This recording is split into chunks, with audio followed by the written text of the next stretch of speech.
Hello, welcome to Big Blue News. I'm Corey. And I'm Rayon. Today we have a new segment. We send it to Rosalie Redden for a video game review.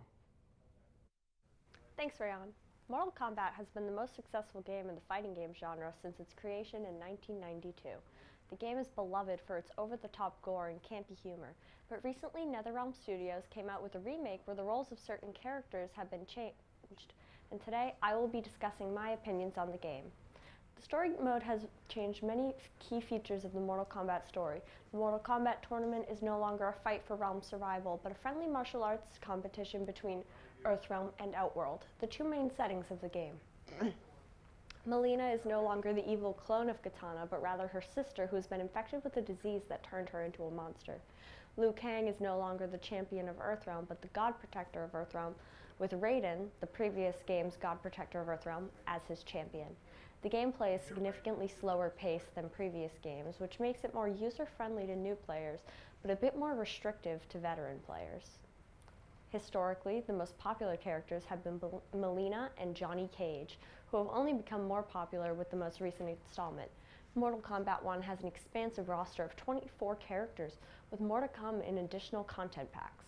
The revealed guest characters are Omni-Man from Invincible, Peacemaker from Peacemaker, Homelander from The Boys, Takeda Takahashi from Mortal Kombat X, as well as Ermac and Quan Chi, who are both included in the game's story mode. I am admittedly a newer Mortal Kombat fan, but I have gone back and taken the time to learn the original story. I do think this game is fun, but it has made a lot of changes that I'm not quite certain I like. I do recommend this game to people looking to get into the fighting game genre or fans of the original series. Mortal Kombat is as bloody, violent, and brutal as ever, and I rate this game a 4 out of 5, with points being deducted for Megan Fox's god-awful voice acting. For our next story, Big Blue News reporters Paul Varunas and Avery Forbes spoke with the newly elected freshman class officers. Here's what they had to say. Running for secretary. I ran for this position because I thought it would be a fun thing to help out the student council and help it run smoothly. Yeah, I think I am.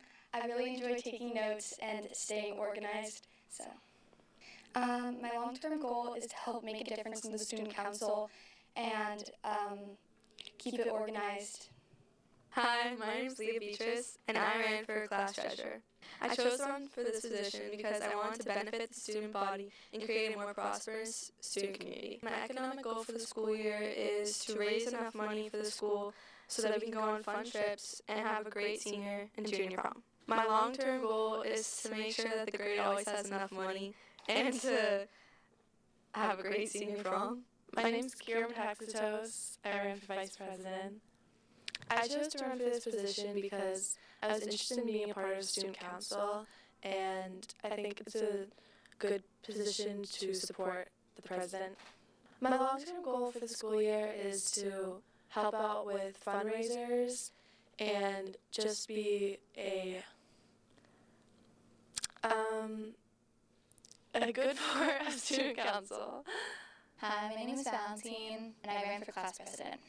I ran for this position because I wanted to make an impact on the school and make it a better community for everyone here. Plan to create fundraisers for future dances as well as activities my grade can participate in. My long-term goal is to just have everyone's voices be heard and make sure that our grade communicates well and we work well together. The freshman class now has their first council, and we wish them good luck. The town of Swampscott is currently considering a plan to ban sarin use of plastic. It has been in the works for a long time, and they have already started this process by banning plastic straws back in 2020. Some of the main points Swampscott plans to change include prohibiting the use of PET plastics for hot beverages and food.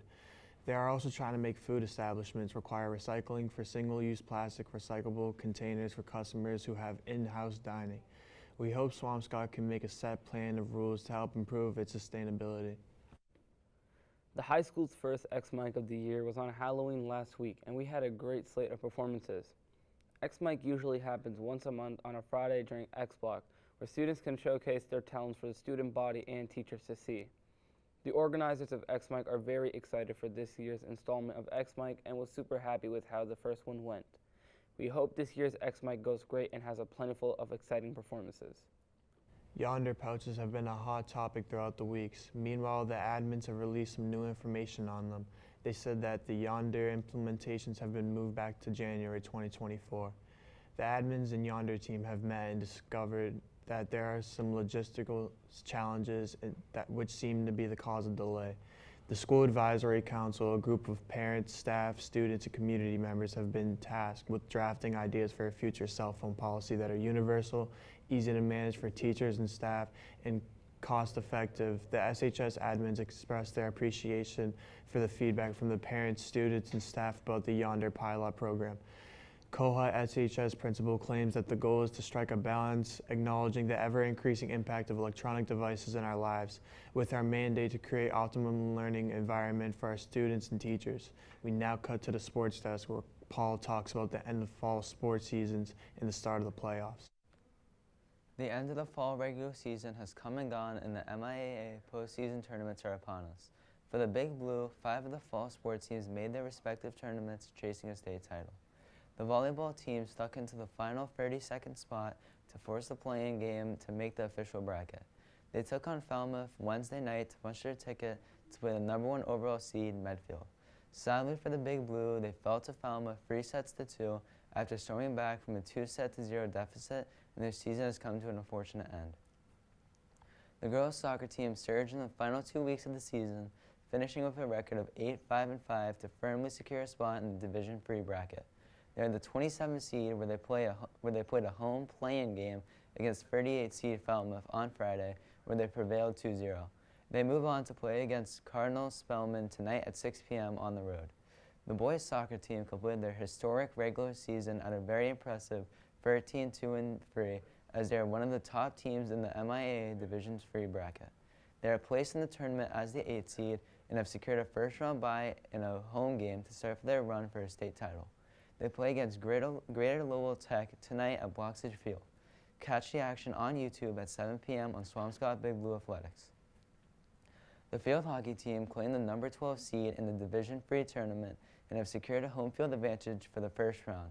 They took on the 21 seed Dighton Rehoboth at Bloxage Field on Thursday afternoon. The Big Blue pulled off an impressive 2-0 victory as they survive and advance to take on Foxborough Wednesday night. There is a fan bus leaving from Swampscott High School if you're interested in attending. Last and certainly not least, the Swampscott Big Blue football team finished their season with back-to-back wins against Beverly and Masco, securing the #12 seed in the Division VI tournament. They were under the lights in Linfield Friday night attempting to pull off the upset.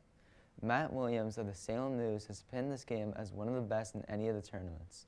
Unfortunately, Coach Bush's first season as a head coach is in the books, as it came to an end with a 28-0 loss.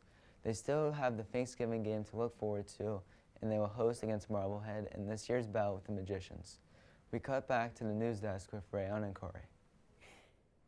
Last Thursday, the field hockey team faced a mass amount of hate.